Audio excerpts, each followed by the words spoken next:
ሰላም ቤተሰብ እንዴት ናችሁ? ደህና ናችሁ? ሰላማችሁ ዝግባልኝ። ዛሬ ማሳያችሁ የቃሪያ አዋዜ የቃሪያ የተፈጨ ቃሪያ ምንድነው ድቁስ ማለት ነው። የቃሪያ ድቁስ ነው ማሳያችሁ። እዚህ ጋር ነጭ ሽንኩርትና ዝንጅብል አለኝ በምትሰሩበት መጠን ማለት ነው። እኔ ይሄን የተጠቀምኩት ለዚህ ቃሪያ ነው። ለዚህ በደንብ አጥቤ አዘጋጅቼዋለሁኝ። ከዛ በዚህ መልኩ ፍሬውን አወጣለሁኝ። እንደዚህ እንትን ያደርገው በስልክ ስለምቀርጽ ነው። እንደዚህ እየከፈትኩ ፍሬውን አወጣለሁ። ምክንያቱም ፍሬው የምናወጣበት ምክንያት ስንፈጨው አይደቅም።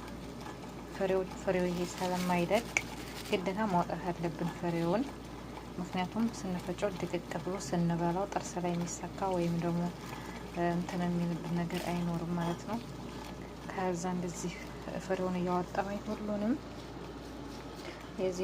ቃሪያ ፍሬውን እያወጣሁኝ እዚህ ጋር ከነጭ ሽንኩርቱና ከዝንጅብሉ ጋር አርጌ እንዴት እንደማበስለው ከዛ ወደ መፍጨቱ እንሄዳለን ማለት ነው።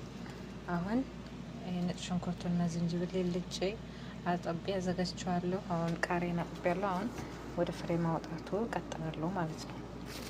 አብራችሁን ቆዩ። እንደዚህ ያደረኩኝ እንደዚህ በመቁረጥ ይሄን ፍሬውን እናወጣዋለን። እንደዚህ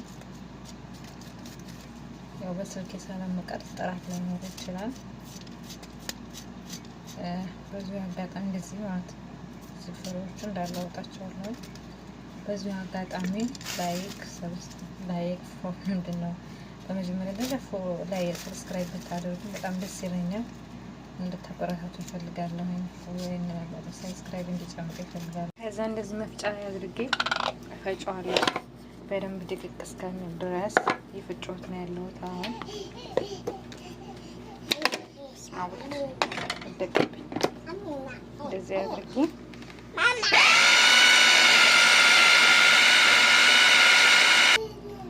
አሁን እንደዚህ ድቅቅ ብሎልናል።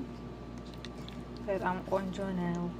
ትወዱታላችሁ። የእውነት በጣም ነው የምትወዱት። በእንጀራም በሩዝም እንደነገርኳችሁ በተለያየ ነገር ማባያ ይሆናል። በጣም ነው የምትወዱት። በጣም ሽታው ራሱ በጣም ነው ደስ የሚለው። የእውነት ነው የምላችሁ የእውነት እና ሰርታችሁ ሞክሩት። ይህን ይመስላል። ስለተከታተላችሁ በጣም ነው የማመሰግነው። በድጋሚ ሰብስክራይብ በማድረግ እንድትተባበሩ በአክብሮት እጠይቃለሁኝ። ላይክ እና ኮሜንት ብታደርጉ ለኔ ይጠቅመኛል። አመሰግናለሁ ሁላችሁንም።